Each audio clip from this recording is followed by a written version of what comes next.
Buen día, nosotros somos el grupo 4. Está conformado por Jonathan Ortiz, Paula Abelandia y quien les habla, Laura Liliana Barón. Vamos a hablar del capítulo 14 desde el análisis de los datos cualitativos. Principalmente vamos a hablar del análisis de los datos cualitativos, así como las reflexiones e impresiones durante la inmersión inicial, igualmente en la inmersión profunda, los análisis detallados de los datos, bitácora de análisis y surgimiento de unidades de análisis y codificación abierta. Bueno, el análisis de los datos cualitativos. Cuando hablábamos de la parte cuantitativa, primero se recolectaban todos los datos y luego se analizaban, mientras que en la investigación cualitativa no es así, porque la recolección y el análisis ocurren prácticamente en paralelo. Además, el análisis no es uniforme, ya que cada estudio requiere un esquema peculiar. En el análisis de los datos, la acción especial consiste en que vamos a recibir unos datos no estructurados a los cuales les proporcionamos una estructura. Entre estas está visuales, que se refiere a fotografías, videos, pinturas, entre otras. Luego tenemos auditivas, como las grabaciones, textos escritos como documentos y cartas, y expresiones verbales y no verbales, como las respuestas orales y gestos en una entrevista o un grupo de enfoque. Bueno, propósitos centrales del análisis cualitativo.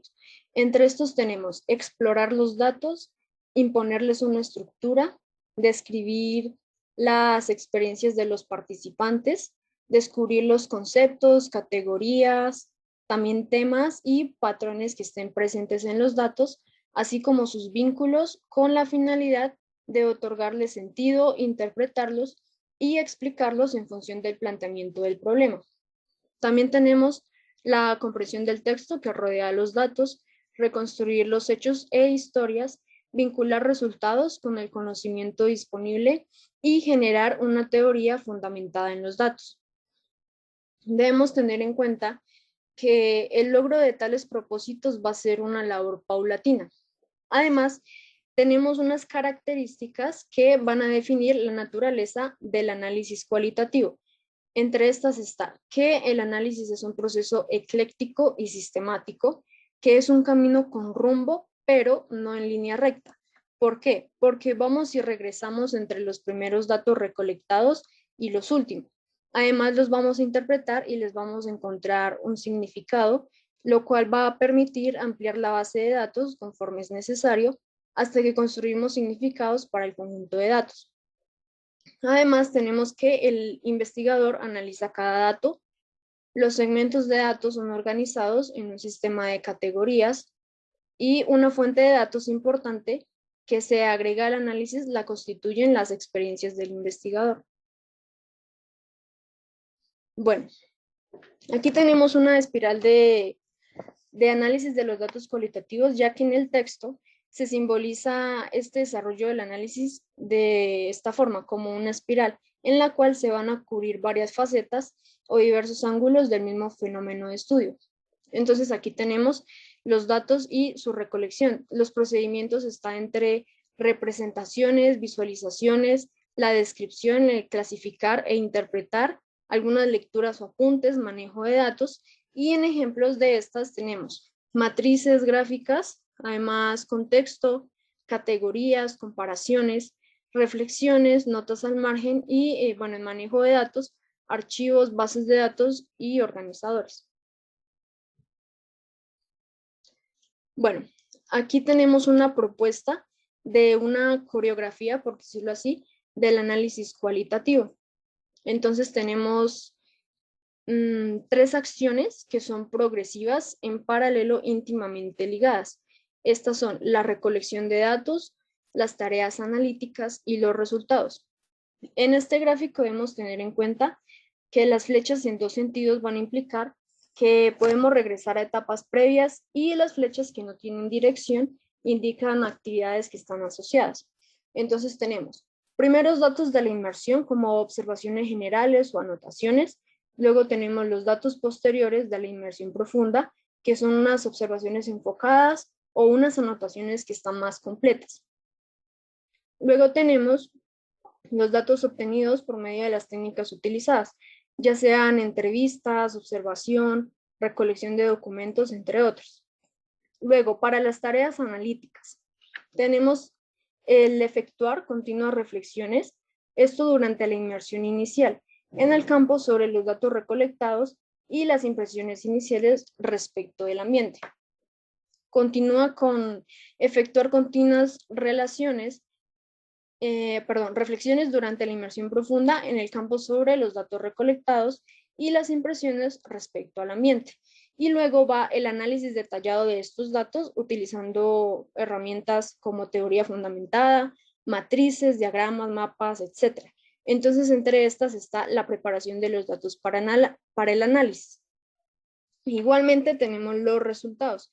Para esto tenemos encontrar similitudes y diferencias entre los datos, significados, patrones, entre otros.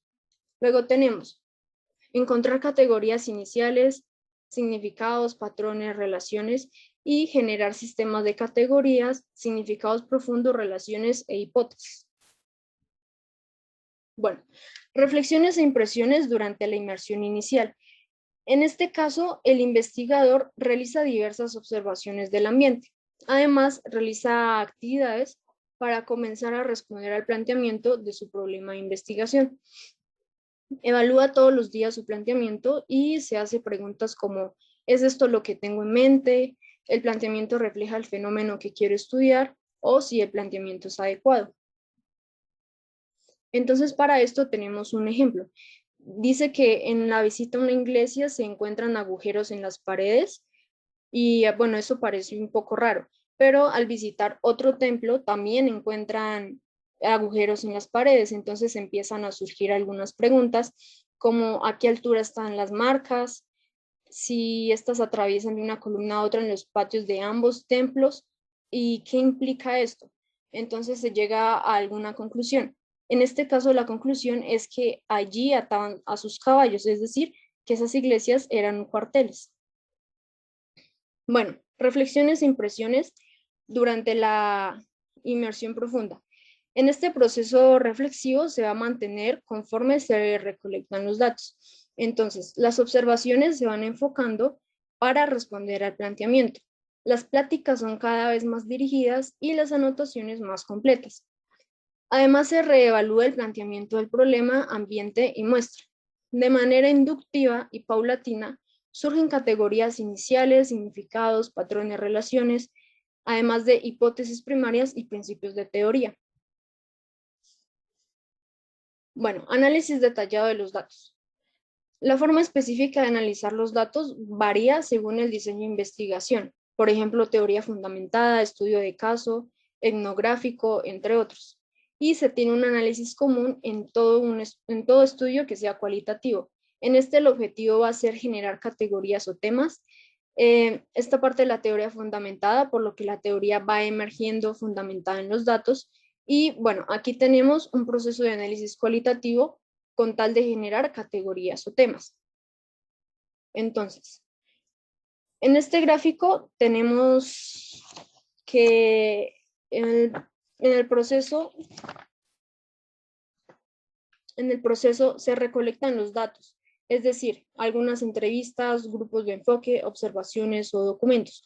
Luego de esto se revisan todos los datos, es decir, el material inicial y el que se adicionó durante la investigación, con tal de obtener un panorama general de los materiales. Luego se organizan estos datos e información. Se determinan los criterios de organización, se organizan los datos de acuerdo con los criterios y luego se preparan los datos para el análisis, es decir, limpiar las grabaciones de ruidos o digitalizar las imágenes, filtrar los videos, además de transcribir los datos verbales en texto. Esto incluyendo bitácoras y anotaciones. Luego de esto tenemos descubrir las unidades de análisis, es decir, elegir cuál es la unidad de análisis o significado adecuada a la luz de la revisión de los datos. Luego tenemos la codificación abierta de las unidades, esto en primer nivel, es decir, localizar las unidades y designarles categorías y códigos. Entonces, aquí tenemos describir las categorías emergentes de la codificación abierta o primer nivel, es decir, definiciones, significados o ejemplos o ilustraciones. Y la codificación axial de las categorías como segundo nivel. Agrupar categorías en temas y patrones, relacionar categorías o ejemplificar temas. Luego tenemos la descripción de las relaciones e interconexiones entre categorías y temas en una historia o narrativa y llega a generar hipótesis, explicaciones y una teoría que sea resultante.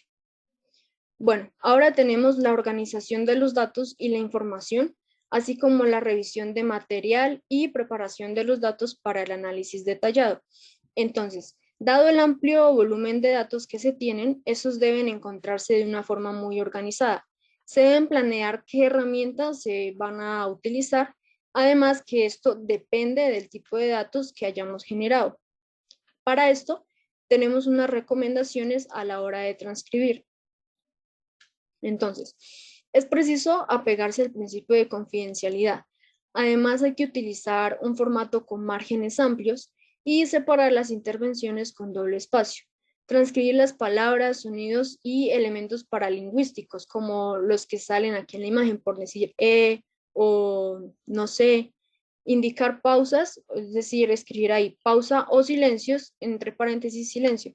Si vamos a analizar por línea, enumerar cada uno de los renglones.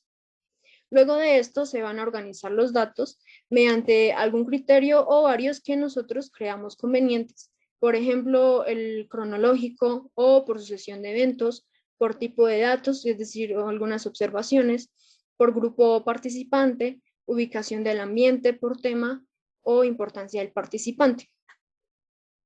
Ahora tenemos la bitácora de análisis.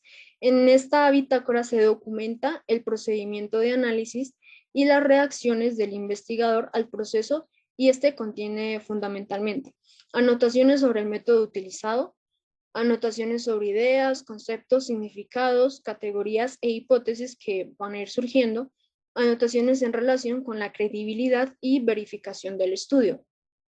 Para las anotaciones, que también tienen el nombre de memos analíticos, se recomienda registrar la fecha de la anotación, incluir cualquier referencia o alguna fuente importante, marcar los memos con encabezados con tal de que sinteticen la idea, no restringir el contenido de los memos o anotaciones, identificar el código al cual pertenece el memo, usar diagramas, esquemas y matrices en los memos para explicar ideas, hipótesis y algunos conceptos. Bueno, cuando uno piense que una categoría o un concepto quedó lo suficientemente definido, es posible y es un poco sugerido crear un memo adicional. Además, registrar las reflexiones en memos que ayuden a pasar de un nivel descriptivo a otro interpretativo y guardar una copia de todos los memos. Hay que tener en cuenta que los memos analíticos se elaboran con fines de triangulación o auditoría entre investigadores para que otras personas puedan ver lo que hicimos y cómo hicimos esto. Bueno, surgimiento de unidades de análisis y codificación abierta. Entonces, la codificación tiene dos planos o niveles.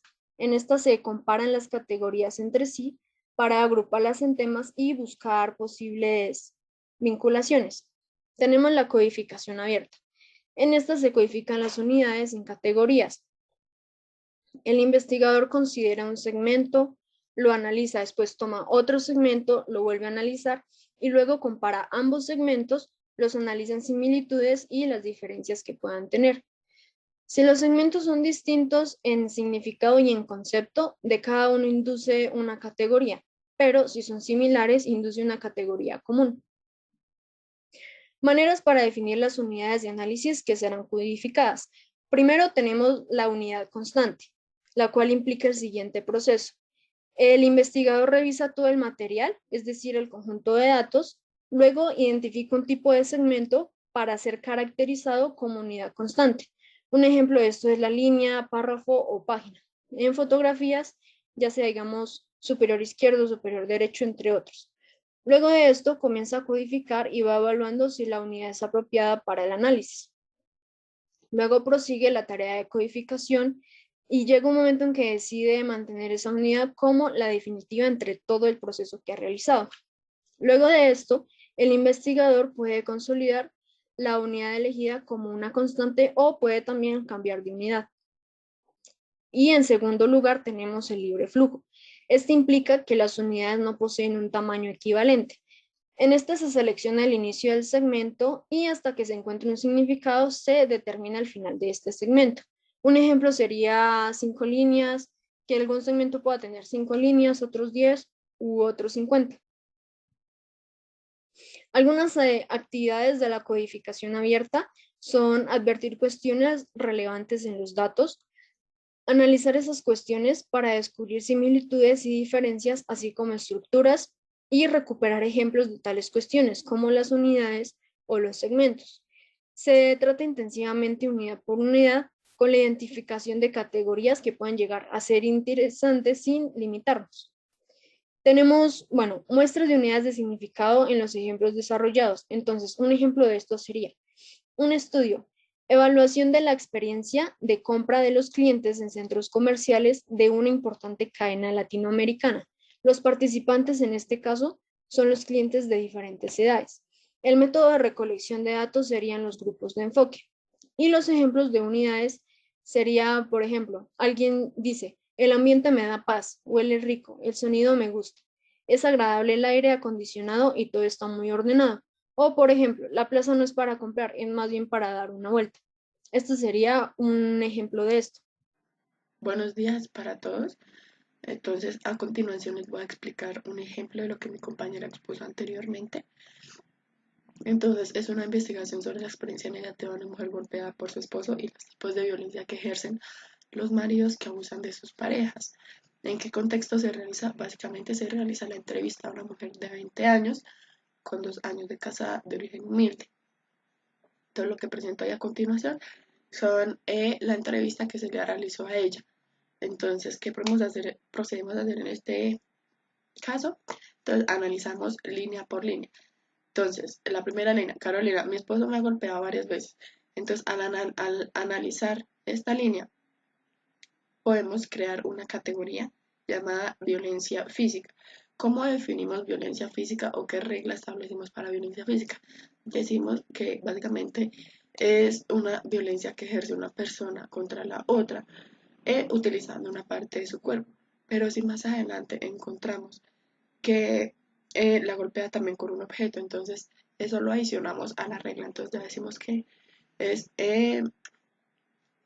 una violencia que se ejerce una persona contra la otra utilizando una parte de su cuerpo y un objeto. Y así, si encontramos otras cosas, entonces las vamos metiendo, vamos definiendo mejor cada categoría.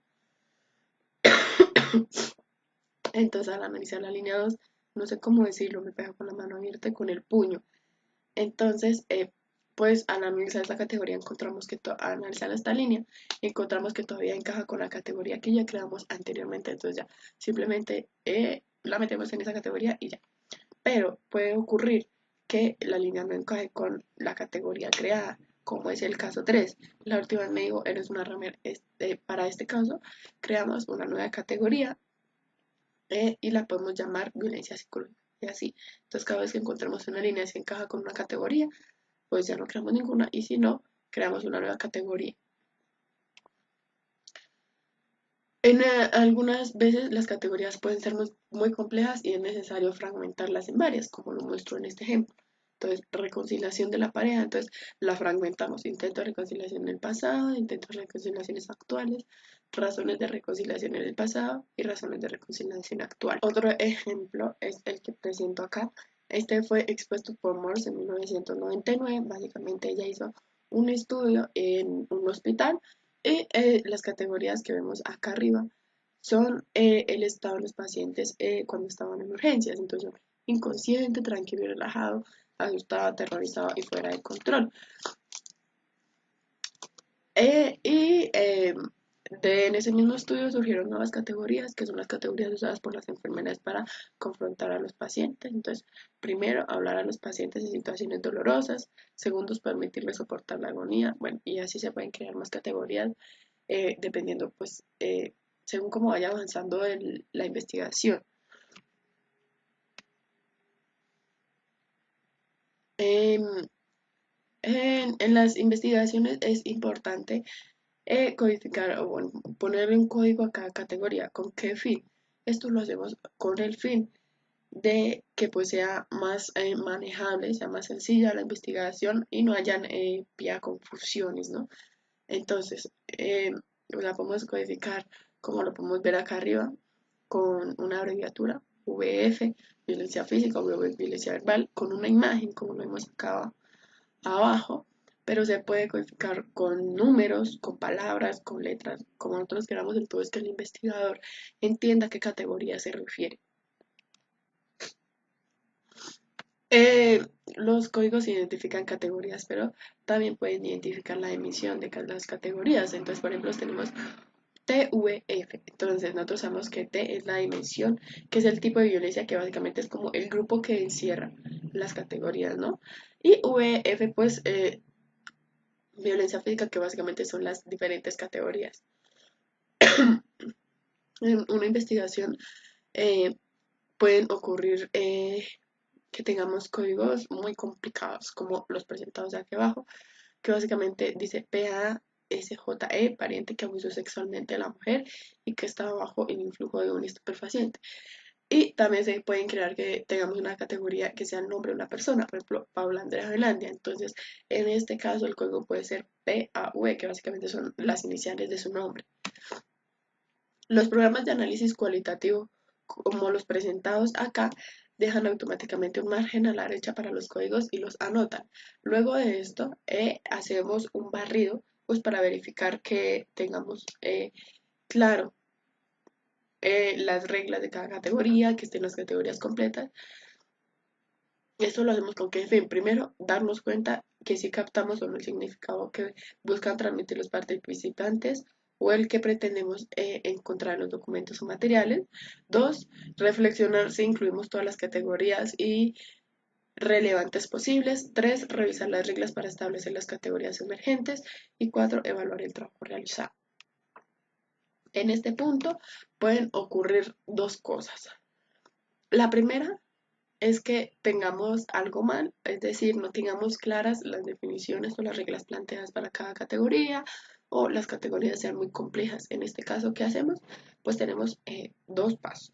O primero, nos devolvemos al inicio, que es donde realizamos la entrevista y donde analizamos línea por línea para crear cada categoría. O dos, le vemos ayuda a otra investigación, a otro investigador que revise nuestras categorías a ver si son las categorías correctas. O dos, que todo vaya bien. En este caso, ¿qué ocurre? Que al ir avanzando en la investigación no encontramos nuevas categorías, no encontramos nuevos términos, los términos que encontramos encajan con las categorías anteriores. A esto, ¿cómo se le conoce? Se le conoce como saturación de categorías. ¿En qué consiste la saturación de categorías? Básicamente es lo que presento en este gráfico. Entonces tenemos una entrevista, un análisis, una observación y de ahí salen las primeras categorías. Otra de la entrevista, salen las segundas categorías, analizamos, salen las segundas categorías y así como lo presentaba en el ejemplo 1. Entonces, en la entrevista y salen categorías adicionales y refinación de categorías anteriores, que básicamente es incluir o poner más extenso el significado, la regla de cada categoría. Y ya no tenemos, no hay más de dónde sacar. Entonces, a esto se le llama saturación de categorías. No sabemos si realizamos las entrevistas el número de entrevistas correctas o necesitamos realizar otras entrevistas, saturación de categoría. Para esto, ¿qué podemos hacer? Tenemos algo que se llama técnicas para generar categorías cuando cuesta trabajo hacerlo.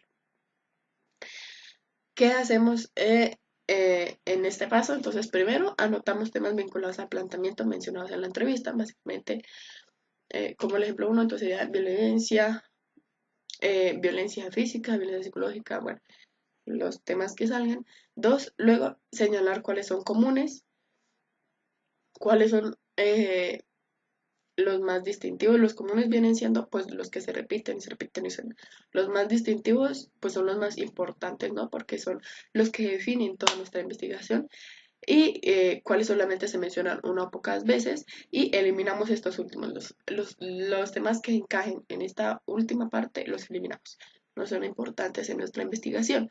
Y tercero, agrupamos temas. Entonces, esto lo podemos hacer por medio de esta tabla. Entonces, primero, cuáles son los más comunes, los ponemos acá, cuáles son los más distintivos y cuáles se pueden agrupar. Tenemos técnicas de escrutinio.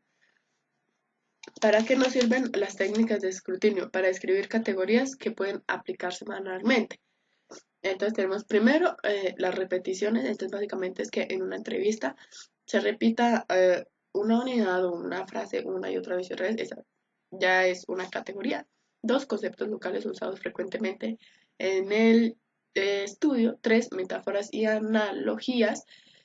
¿A qué se refiere esto? Que normalmente nosotros intentamos definir algo por medio de una metáfora y una analogía. Cuando ocurre esto, ya aplica que sea una nueva categoría. Cuatro, transiciones. ¿A qué se refieren con transiciones? Básicamente son como los cambios de un entrevistador. Entonces, que estaba hablando de una cosa y ahí se acordó de otra y empezó a hablar de otra cosa. Esas transiciones son una nueva categoría. 5, similitudes y diferencias. Similitudes y diferencias entre lo verbal y lo no verbal. Entonces hay similitudes, ya una nueva categoría. Conectores lingüísticos, adverbios, pronombres y similitudes. Eh, los investigadores tienen que analizar a fondo palabras claves como lo son cómo, dónde, por qué. Y estas definen muy bien una nueva categoría, datos perdidos o no revelados. Y 8, material vinculado a la teoría. Entonces, básicamente en este paso se le pregunta al entrevistado, pues, qué piensa del fenómeno que se está estudiando. Tenemos técnicas de procesamiento, primero corte y clasificación. Entonces, básicamente, luego de realizar toda nuestra clasificación, entonces, identificamos segmentos claves y nos apropiamos de ellos. Segundo, listas de términos y palabras clave en el contexto. Esto es igual que la técnica usada anteriormente. Las palabras que más se repiten son palabras claves. Concurrencias de una palabra, básicamente, una palabra que está relacionada con los conceptos. Sí, es verificar que una palabra esté relacionada con los conceptos al cual está conectado. Y metacodificación básicamente es ver las relaciones que tienen las categorías para crear una categoría nueva. Describir las categorías codificadas que emergieron y codificar los datos en un segundo nivel o central. Acá ya entramos en un segundo paso en la investigación, en que esto lo hacemos con qué fin, con el fin de recuperar las unidades. ¿A qué me refiero con recuperar las unidades? Básicamente, volvemos al paso inicial donde realizamos las entrevistas, donde analizábamos, donde creábamos nuevas categorías y esto es lo que muestro en este ejemplo. Entonces, la importancia de una tienda, no voy a la plaza, más bien bueno, básicamente recolectamos los segmentos dichos en la entrevista y los comparamos. Es importante que cada categoría tengamos al menos 3 ejemplos o más, pero es importante que en cada categoría al menos hayan 3 ejemplos y los comparamos, las similitudes y las diferencias. Esto lo hacemos con qué fin o para cuál es el fin de este paso. Básicamente es crear categorías más generales que engloben más categorías pequeñitas, pero crear categorías más generales para que se nos haga más fácil el trabajo. Cuando hacemos esto, tenemos una reducción de códigos. Entonces, básicamente eso lo explico en este gráfico. Revisión general de los datos, dividir los datos en unidades y fragmentos, eso es lo presentado en el paso 1, codificarlos, reducir las categorías, agruparlos en las categorías en temas.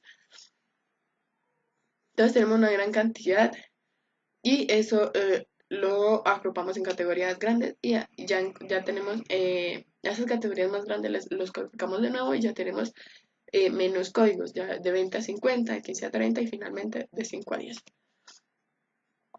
En el análisis cualitativo resulta fundamental darle sentido a los siguientes elementos.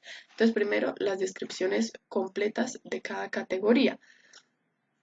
Esto todavía hace parte de el paso uno, que es básicamente una codificación selectiva, que es describir cada categoría correctamente. Segundo, los significados profundos en cada categoría. Todavía hace parte del paso uno, que es la codificación selectiva. Entonces, es importante tener una definición correcta y que nosotros la entendamos. Tercero, la presencia de cada categoría, básicamente es la repetitividad que tiene cada categoría. Y cuatro, las relaciones entre categorías. Esto ya hace parte del paso 2, que es la codificación axial. Entonces, básicamente es encontrar similitudes entre las categorías y crear una categoría general. Y finalmente, generar hipótesis, explicaciones y teorías. Para generar hipótesis, explicaciones y teorías podemos usar primero diagramas de conjuntos o mapas conceptuales, podemos usar líneas de tiempo, pues que explican históricamente cómo ocurrieron los hechos. Podemos usar mapas sociales que básicamente explican cómo se compone un organismo o un conjunto, y podemos usar mapas conceptuales que pues explican conceptos y cómo se relacionan entre ellos. Podemos usar también matrices. Usar matrices es una forma sencilla de generar hipótesis y teorías. Y tres, metáforas, y este ya lo va a explicar mi compañero. Gracias. Buenas tardes, mi nombre es Jonathan Ortiz y voy a continuar con la exposición dedicada al análisis de datos cualitativos del capítulo 14 de metodología de la investigación de Sampieri. Bueno, otro de los métodos para identificar relaciones entre temas y desarrollar sus interpretaciones son las metáforas. Las metáforas han sido una herramienta muy valiosa para extraer significados o captar la esencia de relaciones entre categorías. Muchas veces estas metáforas surgen de los mismos sujetos estudiados o del propio investigador. Algunos ejemplos de metáforas serían: ¿quieres un paraguas cuando la tormenta está recia? En una relación romántica nos sirve para establecer el tipo de vínculo entre la pareja. Otro ejemplo sería: con ese no juego ni a las canicas, que es una relación de desconfianza. Otro ejemplo es eres el típico que manda bajo la técnica del limón exprimido, que es una manera de decir que ya obtienes lo que quieres de un subordinado y lo desechas porque ya no te sirve. Otro ejemplo sería: todos los caminos llevan a Roma, que son diversas alternativas conducen a lo mismo. Cuando, cuanto más negra es la noche, más pronto va a amanecer. Otro sería escalada de violencia, y otro muy típico podría ser todos los hombres son iguales. Y así hay una extensa lista de ejemplos. Ejemplos concretos de las metáforas. En este caso, los participantes expresaron que cada vez que hay violencia cuando el marido llega a la casa, o sea, al hogar, al día siguiente viene la calma y el esposo maneja un lenguaje de arrepentimiento. Pide perdón y promete que no volverá a suceder. Esta vendría a ser la categoría. Y una de las participantes usó una metáfora para esto, eh, o sea, para esta categoría, y dice que no hay crudo que no sea humilde. Y pues crudo significa que es resaca, guayabo, ratón y pues demás expresiones similares que se utilizan en la América Latina. Más interpretaciones para relacionar temas, pues establecimiento sería el primero: establecimiento de jerarquías, que de problemas, causas, efectos y conceptos. Otros podrían ser los calendarios, eh, que son fechas clave, días críticos, etcétera. Otro podría ser los elementos de apoyo, que son fotografías, videos, entre otras cosas. Pues aparte de esto, es posible que agregar a nuestro análisis el material adicional que recolectamos en el campo, como lo son las fotografías, dibujos, artefactos. Si estudiamos un grupo de pandillas, por ejemplo, podemos incluir las piezas del vestuario, armas, accesorios, entre otras cosas. Es muy común que la investigación policíaca, cuando se analizan las escenas del crimen, pues se anexen estas cosas. Eh, Podríamos anexar escritos, pues no las transcripciones tal cual, sino las anotaciones de los sujetos, pues en servilletas, notas de suicidio, diarios personales, entre otros. O podríamos anexarle otros materiales. Pues en ocasiones estas piezas pues pueden ser el objeto de análisis en sí, pero otras veces son elementos añadidos y son complementarios pues, a la labor de análisis. Buscar lazos perdidos. Cuando dos categorías o temas parecen estar relacionados, pero no directamente, es posible que haya otra categoría o tema que los vincule. Debemos reflexionar sobre cuál puede ser y pues, tratar de encontrar. Pues pues, a esta definición o actividad se le categoriza como buscar lazos o vínculos perdidos. Un caso típico de vínculos perdidos es que la relación a veces se presenta y en otras ocasiones no. Entonces tenemos que dilucidar el por qué. Por ejemplo, en la guerra de Cristera, la aparente relación será lo que está en la imagen que dice pronunciar misas en las casas, pues, que estaba prohibido, y la consecuencia es que es el encarcelamiento de sacerdotes, pues y en algunos casos, pues llegaba a su fusilamiento. Ejemplo de la guerra de Cristera. Pues en diversos casos no ocurrió así tal cual. En las excepciones fueron, pues, un asunto de corrupción o quizás algunos militares eran muy católicos. Pues al tomar en cuenta la evidencia contradictoria, que es importante analizarla, y ampliar el número de entrevistas, se encontró que efectivamente algunos miembros del ejército de la República eran muy católicos y pues permitieron la celebración de misas en los hogares. Pues incluso hubo quien pues no clausuró el templo local. Pero además resultó que, como en la población de Salvatierra, sí, algunos oficiales pues habían estudiado en seminarios y colegios católicos. Las opciones educativas de la época pues eran limitadas. Y pues conocían a los sacerdotes, pues hubo varios lazos amistosos. Cuando falta claridad, con frecuencia regresamos al campo por más datos para esclarecer vínculos entre las categorías. Y bueno, pues cerraríamos el ciclo del análisis cualitativo por medio de la generación de interpretaciones, hipótesis y teoría, desarrollando así un sentido de entendimiento del problema estudiado. Entonces vamos pues, a exponer unos temas concisos, unos ejemplos concisos, por cuestiones de practicidad.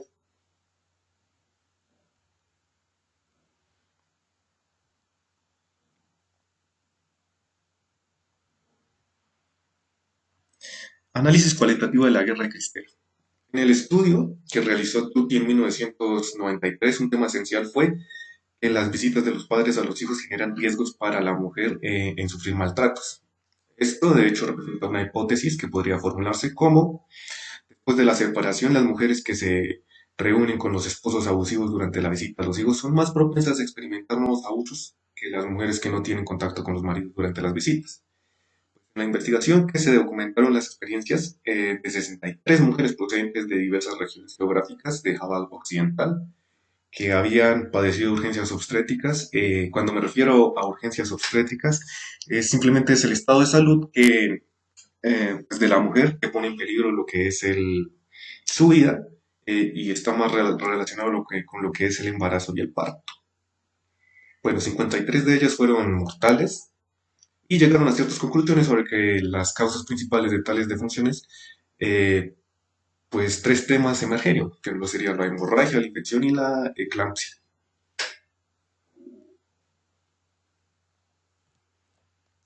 En el caso de la guerra de Cristera de Guanajuato, bueno, esto es un simple, por así decirlo, un resumen de lo que vendría a ser pues la categorización de cada tema en lo que fue la guerra de Cristera de Guanajuato.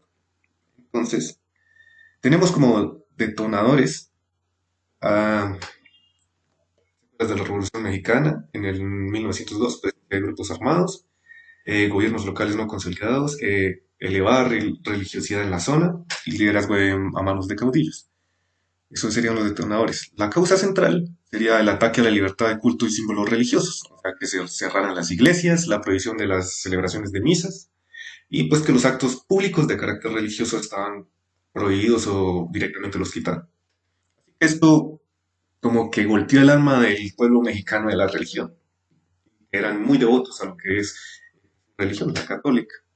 Como consecuencias centrales, pues levantamiento armado, o sea que los grupos locales, eh, pues hicieron con adiestramiento militar, pues hicieron una estructura más bien informal en contra de, pues, de su gobierno. El caos social, o sea que se mezclaron en los conflictos auténticos, cristeros bandidos, y pues que ostentaban como cristeros sin serlo. O sea, lo que pasa actualmente, por ejemplo, con las protestas que hay en Colombia ahorita. Entonces, las derivaciones de las consecuencias. Entonces serían actos de guerra, crímenes y ejecuciones. Ahorcamientos, toques de queda, pues entre otros. Hechos. Pues que las misas se siguieron celebrando en hogares, sitios e iglesias de poblaciones vecinas pues que no hayan sido cerradas a pesar de la ley de las calles, que es lo que obligaba a clausurar todos los templos. Las iglesias o templos, conventos y escuelas religiosas fueron como cuarteles por ambos bandos, pero principalmente por la tropa del ejército de la República. Y entonces nos dejó una especie de secuelas, que serían la población está en ruinas, haciendas destruidas, actividad agrícola paralizada. Y las paradojas son que los soldados de la reapertura de los templos.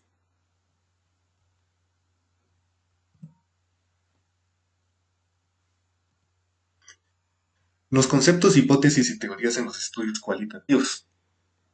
Entonces, son explicaciones de los que hemos vivido, observado, analizado y evaluado en profundidad. La teoría emana de las experiencias de los participantes y se fundamenta pues, en los datos. Los estudios cualitativos deben ser más que simples, glosarios de categorías o temas y descripciones, lo cual pues es útil pero es insuficiente.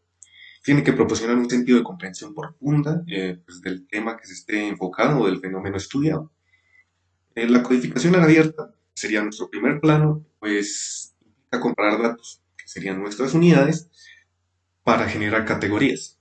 Entonces, estas categorías pueden ser la codificación axial, que sería nuestro segundo plano, y consiste esencialmente en pues, dos tipos. Sería agrupar categorías en temas, identificando categorías centrales de los fenómenos, que eso sería el axis. Y la segunda sería conectar dichas categorías fundamentales pues, en hipótesis, en vínculos, en modelos, entre otros. La codificación selectiva se enfoca en desarrollar las explicaciones a partir de la codificación axial, refinándola de esta manera y producir una teoría.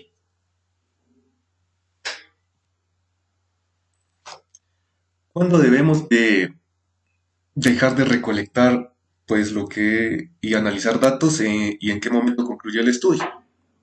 Bueno, pues son dos los indicadores fundamentales. Cuando se han saturado las categorías y no encontramos una información novedosa, el momento en que hayamos respondido al planteamiento del problema, que fue, pues, progresó en su evolución y generó un entendimiento sobre el fenómeno investigado. Pues además de que estemos satisfechos con las explicaciones desarrolladas en pues, ese sentimiento intangible de que algo en nuestro interior nos dice que sí, ya comprendí de qué se trata este problema que está investigando. Entonces, en ocasiones podemos darnos cuenta de que no hemos logrado la saturación ni la comprensión de dicho fenómeno y pues tal vez necesitamos de recolectar más datos e información para volver a codificar, agregar nuevos esquemas o elaborar otro análisis.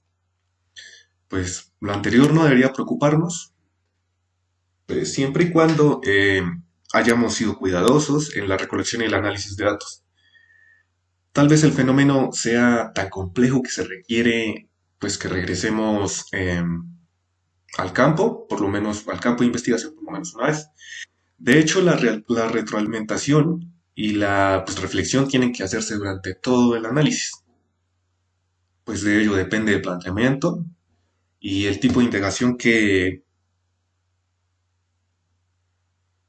pues, que estemos realizando, ¿sí?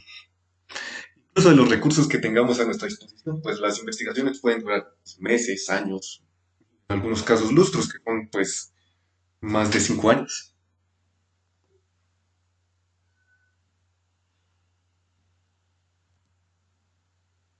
Bueno, análisis de los datos cualitativos asistidos por computadora. Algunos, pues, algunos de los nombres de los programas estarán disponibles ahí en la diapositiva junto con pues una ilustración hecha. Y pues en la actualidad se cuenta con diferentes programas, pues, además de los mismos procesadores de texto, Word o Google Docs, que sirven como auxiliares en el análisis cualitativo. Pues de ninguna manera esto podría sustituir a lo que es el análisis creativo y lo profundo y la profundización que realiza pues el investigador. Simplemente facilita lo que es la tarea. Eh, pues algunos de los programas que más se utilizan pues en el análisis de datos cualitativos son los que están en la diapositiva y que pues vamos a escribir parcialmente cada uno de ellos. Entonces empezamos con lo que es Atlas TI, que simplemente es un excelente programa desarrollado por la Universidad Técnica pues, de Berlín, por Thomas More, para segmentar datos en unidades de significado, codificar datos, o sea que van en ambos planos, construir una teoría, relacionar conceptos y categorías y temas. El investigador agrega los datos o documentos primarios que pueden ser textos, fotografías, segmentos de audio, de video, mm, diagramas, mapas o matrices. Y con el apoyo del programa, pues los codifica de acuerdo a pues, lo que es el esquema que se haya diseñado. Las reglas de codificación las establece el investigador. En la pantalla se puede mostrar un conjunto de datos o de documentos. Por ejemplo, pues la transcripción de una entrevista o las entrevistas completas pues, si se integraron en un solo documento. La codificación va emergiendo en el análisis. Pues este realiza conteos y visualiza la relación que establezca el investigador entre las unidades, categorías, temas, memos y pues, documentos primarios. Mismo, pues el investigador puede producir los memos y agregarlos al análisis. Entonces, pues ofrece bastantes perspectivas o vistas desde el análisis, que podrían ser los diagramas, datos por separado, pues, entre otros. Otro de los programas que tenemos ahí sería Ethnograph. Ethnograph es pues un programa muy popular para identificar y recuperar textos de documentos. La unidad básica pues, de este programa es el segmento. Asimismo, pues codifica las unidades partiendo del esquema de categorización que se haya establecido por el investigador.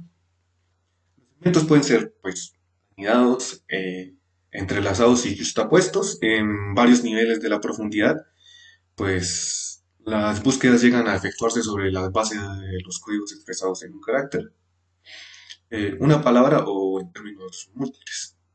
Los esquemas de codificación suelen modificarse, pues guarda los memos, las notas y los comentarios. También pues incorpora este programa pues, en sí mismo su análisis.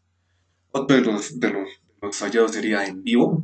De En Vivo podemos decir que es un excelente programa de análisis. Pues es útil para construir grandes bases de datos estructurizadas jerárquicamente, que pueden agregar documentos para ser analizados.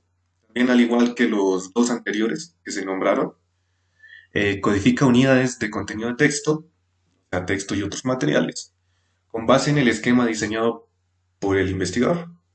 Pues localiza los textos por carácter, palabra, frase o por tema o patrón, ¿sí?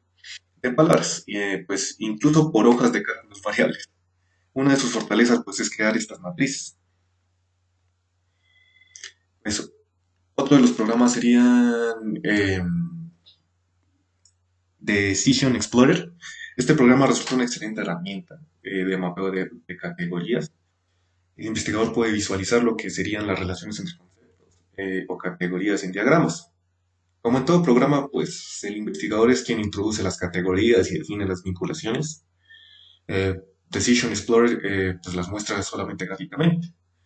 Mismo, pues, realiza un conteo de la categoría con mayor número de relaciones con otras categorías. Cualquier idea, pues la convertiremos en un concepto y la analizaremos. Es muy útil para visualizar lo que serían las hipótesis y la asociación entre los componentes, em, más, pues entre los componentes que son más importantes que la teoría.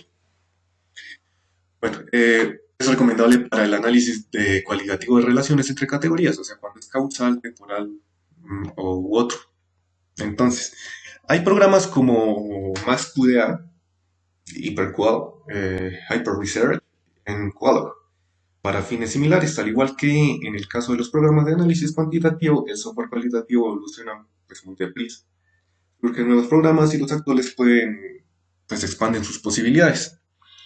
Entonces, prácticamente todos sirven para etapas de análisis, codificación, pues en un primer plano y en un segundo plano. Datos, descubrimiento de patrones y generación de teoría fundamental. Además de que nos ayudan a establecer hipótesis, pues asimismo todos pues, se recuperan y editan el texto, lo mismo que pues, numerosas líneas de unidades o contenido. La tendencia es que logren incorporar todo tipo de material de análisis, ya sea el texto, video, audio, esquema, diagramas, mapas, fotografías, cuantitativas y cualitativas y otras tipos de datos. Rigor en la investigación. Durante toda la investigación cualitativa pretendemos realizar un trabajo de calidad que cumpla con el rigor de la metodología de la investigación. Los principales autores en materia han formulado una serie de criterios para establecer cierto paralelo con la confiabilidad, validez y objetividad cuantitativa, los cuales han sido aceptados por la mayoría de los investigadores, pero rechazados por otros. Entonces, los objetores de estos criterios argumentan que se han trasladado las preocupaciones positivas al ámbito de la investigación cualitativa. Entonces, la dependencia. La dependencia es una especie de confiabilidad cualitativa. También se puede definir como el grado en que diferentes investigadores que recolecten datos similares en el campo y efectúen los mismos análisis generen resultados equivalentes. La dependencia implica que los datos deben ser realizados por distintos investigadores y estos deben arribar a interpretaciones congruentes. Pues de ahí que exista la necesidad de grabar los datos, o sea, las entrevistas, las sesiones, las observaciones, y pues la dependencia involucra los intentos de los analistas por capturar las condiciones cambiantes de sus observaciones y del diseño de investigación. Entonces, tipos de dependencia. Entonces, se consideran dos clases de dependencia. Una sería la interna y una sería la externa. En el caso de la interna, pues el grado en los cuales los distintos investigadores, pues al menos dos investigadores generen categorías similares con los mismos datos. En el caso de la auditoría externa, pues es una revisión completa a cargo de un colega calificado, por así decirlo, o varios, para evaluar lo que serían las bitácoras, las notas de campo, datos recolectados, que serían los métodos y calidad de la información, la bitácora de análisis, es para evaluar el procedimiento de codificación, que son unidades, reglas producidas, categorías, temas con pues, códigos y descripciones. Es asimismo como procedimientos para generar la teoría. La auditoría puede implantarse desde que inicia pues, el trabajo de campo o en algún otro momento. Además, también se puede hacer cuando finalice el proceso. Pues en ambos casos ese grado no se expresa por medio de coeficiente, sino que simplemente se trata de verificar la sistematización en la recolección y el análisis cualitativo. Se sugieren las siguientes recomendaciones para alcanzar la dependencia, y sería evitar que nuestras creencias y opiniones afecten la coherencia y sistematización de las interpretaciones de los datos. O sea, que el investigador se involucre lo menos posible pues, en la recolección de datos y el no establecer conclusiones antes de que todos los datos sean considerados y analizados y se alcance una saturación. O sea, que no demos por hecho de que la hipótesis que pusimos va a ser verdadera, tenemos o sea, que se establezcan las conclusiones a partir de los datos que ya tenemos.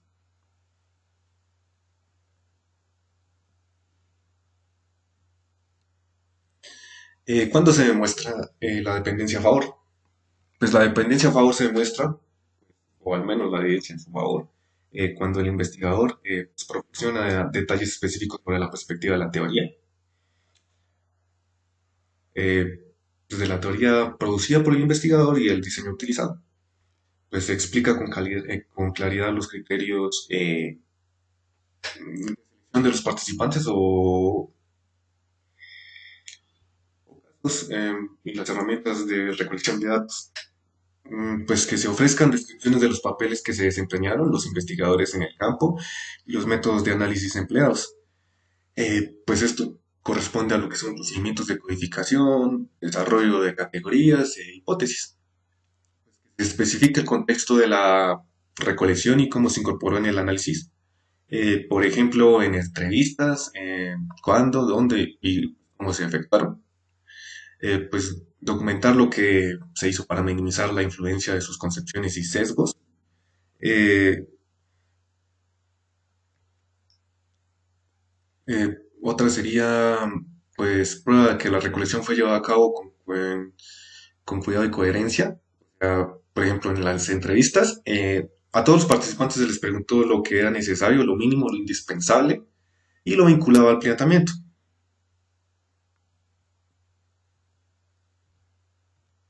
Perdón, aquí. Mínimo de estándares en la investigación cualitativa. Entonces, eh, ciertamente, aunque la investigación cualitativa es flexible y está influida por eventos únicos, nuestro proceder pues debe cubrir un mínimo de estándares. Es decir, mantenerse en el rigor investigativo y pues algunas de las medidas que el investigador puede adoptar para implementar esta dependencia pues, serían examinar las respuestas de los participantes a través de las preguntas paralelas o similares, o sea que sería preguntar lo mismo pero de dos formas distintas. Pues esta medida únicamente sería válida para entrevistas o sesiones de enfoque. El riesgo es que los participantes pues perciban que los consideramos poco inteligentes, por lo que debe evaluarse con sumo cuidado y pues eh, no obtener ninguna relevancia. Otra sería pues establecer procedimientos para registrar sistemáticamente las notas de campo y mantener separadas las distintas clases de estas, además de que las anotaciones de las observaciones eh, directas deben elaborarse de dos formatos. Una serían las condensadas, que serían los registros inmediatos de los sucesos, y las ampliadas, pues, que son los que son detalladas de los hechos. Asimismo, en la bitácora de campo, preciso que plasmar estos procedimientos seguidos en el ambiente con pormenores y pues que hayan descripciones detalladas de tal manera que el trabajo realizado resulte transparente y claro, pues para quien examine los resultados. Cada decisión en el campo, pues, eh, debe quedarse registrada en la bitácora. También se agrega dependencia, pues si los datos están bien organizados en un formato que pueda ser recuperado por otros investigadores para que estos analicen y realicen su propio análisis. Pues de manera adicional resulta recomendable pues, que se registre en la bitácora la percepción que tiene el investigador sobre la honestidad y sinceridad de los participantes. Pues, mm,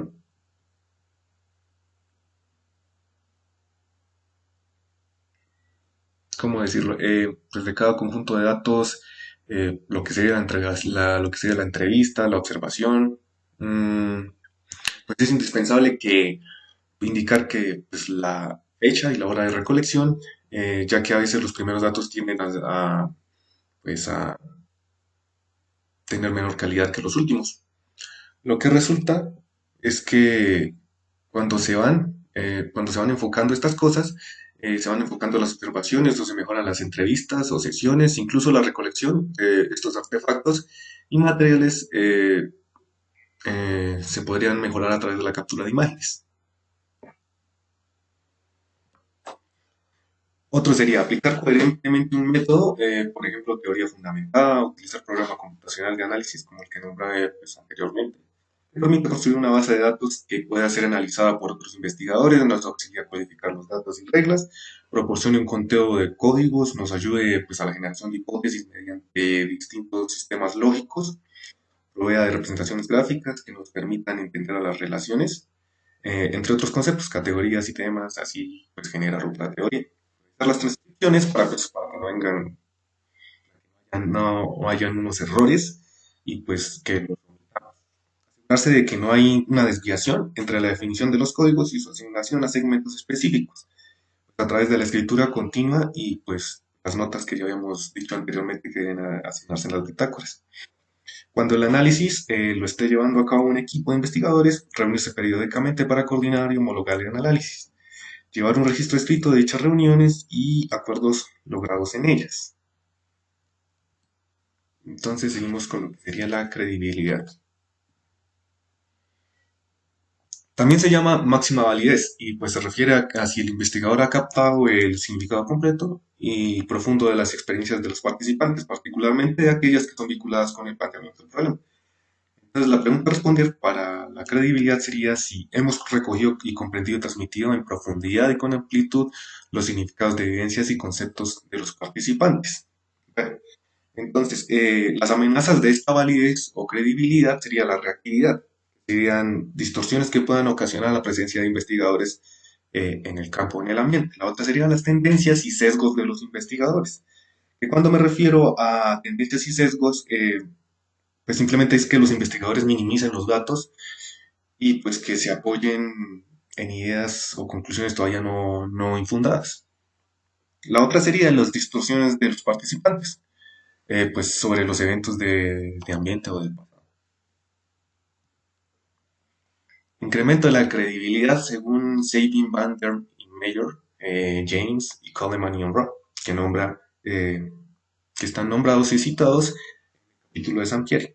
Y empezamos con que es evitar nuestras creencias y opiniones afecten la claridad de las interpretaciones de los datos cuando deben enriquecerlas. Considerar importantes todos los datos, particularmente los que se contradicen en nuestras creencias, privilegiar a todos los participantes por igual, asegurar que cada uno tenga el mismo acceso a la investigación, estar conscientes de cómo influimos a los participantes y cómo ellos nos afectan, buscar evidencia positiva y negativa por la cual, por igual, a favor y en contra, pues de los postulados.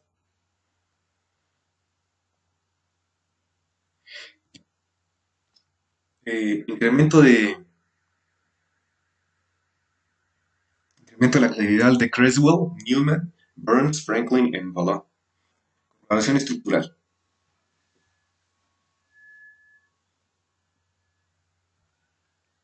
Evaluación estructural, pues proceso mediante el cual varias partes de los datos, o sea, las categorías, por ejemplo, se soportan conceptualmente entre sí, o sea, que no hacen de manera mutua. La otra sería la adecuación referencial, que sería la cercanía entre lo descrito y los hechos. Otro sería establecer las estancias prolongadas en el campo, permanecer por periodos largos en el ambiente ayuda pues, a disminuir las distorsiones y los efectos provocados por la presencia del investigador. La otra sería llevar a cabo el muestreo dirigido intencional.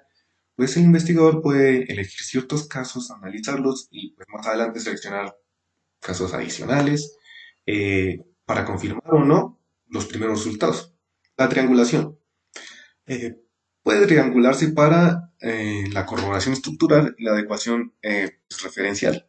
Cuando me refiero a triangulación, existen tres tipos de triangulación. La primera sería la triangulación de métodos, que sería complementar con un estudio cuantitativo, lleva pues, a un plano mixto, o sea, una mezcla entre sería un plano cuantitativo y un plano cualitativo. La otra sería la triangulación de los mismos investigadores, que sería que recolectan todo pues, el mismo conjunto de datos en varios investigadores. La otra sería la triangulación de datos, que es cuando vienen de distintas fuentes, instrumentos de recolección de datos y pues de distintos tipos de datos. La siguiente sería introducir auditoría externa, pues la revisión del proceso completo a cargo de un colega, calificado varios para evaluar bitácora y notas de campo, datos recolectados, bitácora de análisis, procedimientos, para generar teoría, así como lo había nombrado anteriormente. Otra sería comparar la teoría, aunque sea producto de estudios cuantitativos, simplemente para reflexionar más sobre el significado de los datos. Efectuar chequeo con pues para verificar con ellos la riqueza de los datos y las interpretaciones. Utilizar la lógica para probar nuestras nociones mediante expresiones condicionales como que sí y luego. Usar descripciones detalladas, profundas y completas, pero nítidas y sencillas. Demostrar que todos los casos fueron reconstruidos para su análisis. Reflexionar sobre nuestros prejuicios, creencias y concepciones respecto al problema de estudio con la finalidad de estar conscientes de estas y de evitar que sean una fuente de sesgos. Ya saben que los sesgos es una intervención mínima o bastante grande del investigador con prejuicios que no se anexan o se añaden pues, a los datos obtenidos.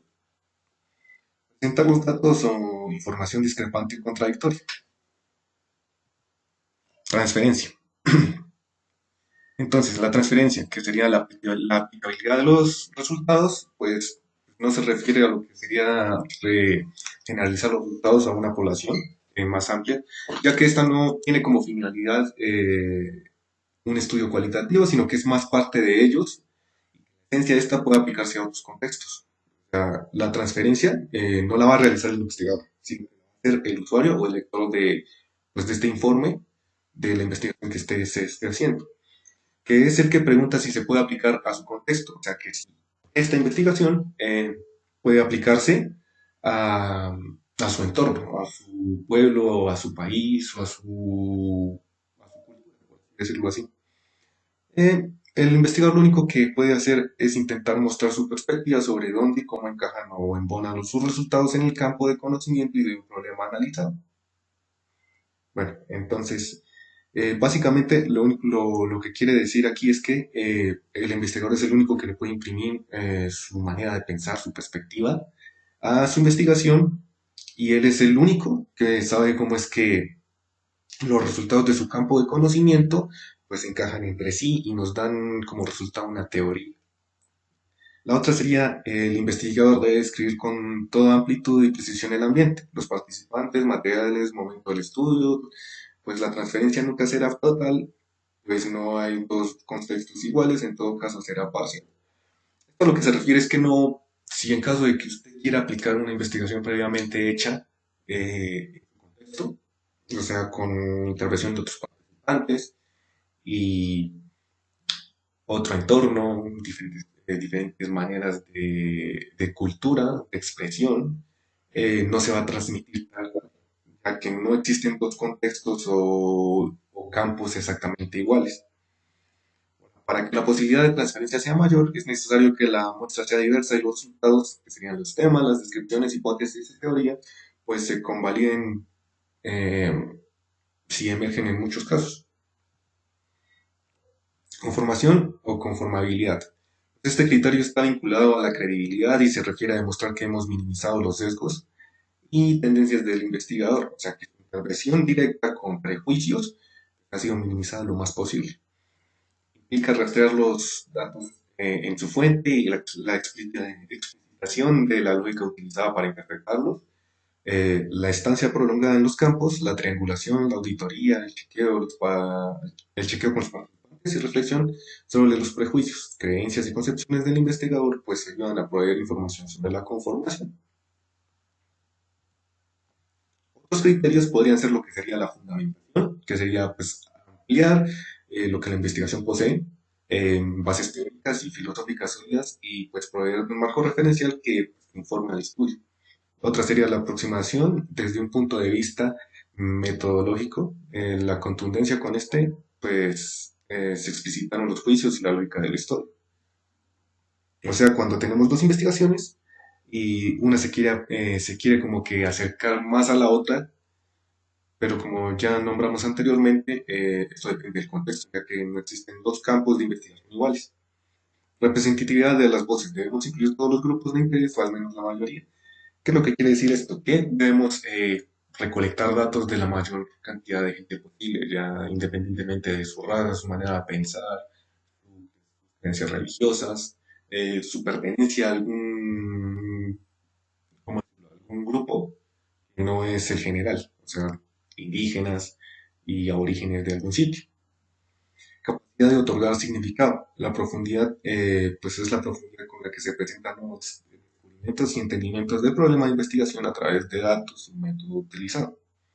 La autenticidad, que tanto los participantes como el investigador se expresen tal y como son, que acciones sean equilibradas y justas. La autenticidad es que se corrobore su manera de pensar o lo que está imprimiendo dentro de la entrevista que se va a anexar dentro de los datos en la bitácora sean porque le nacen, o sea, que vengan de él, ya que se debe evitar a tal costo que los resultados sean manipulados, ¿sí? O sea, que se vean las convergencias y las diferencias de puntos de vista de los participantes.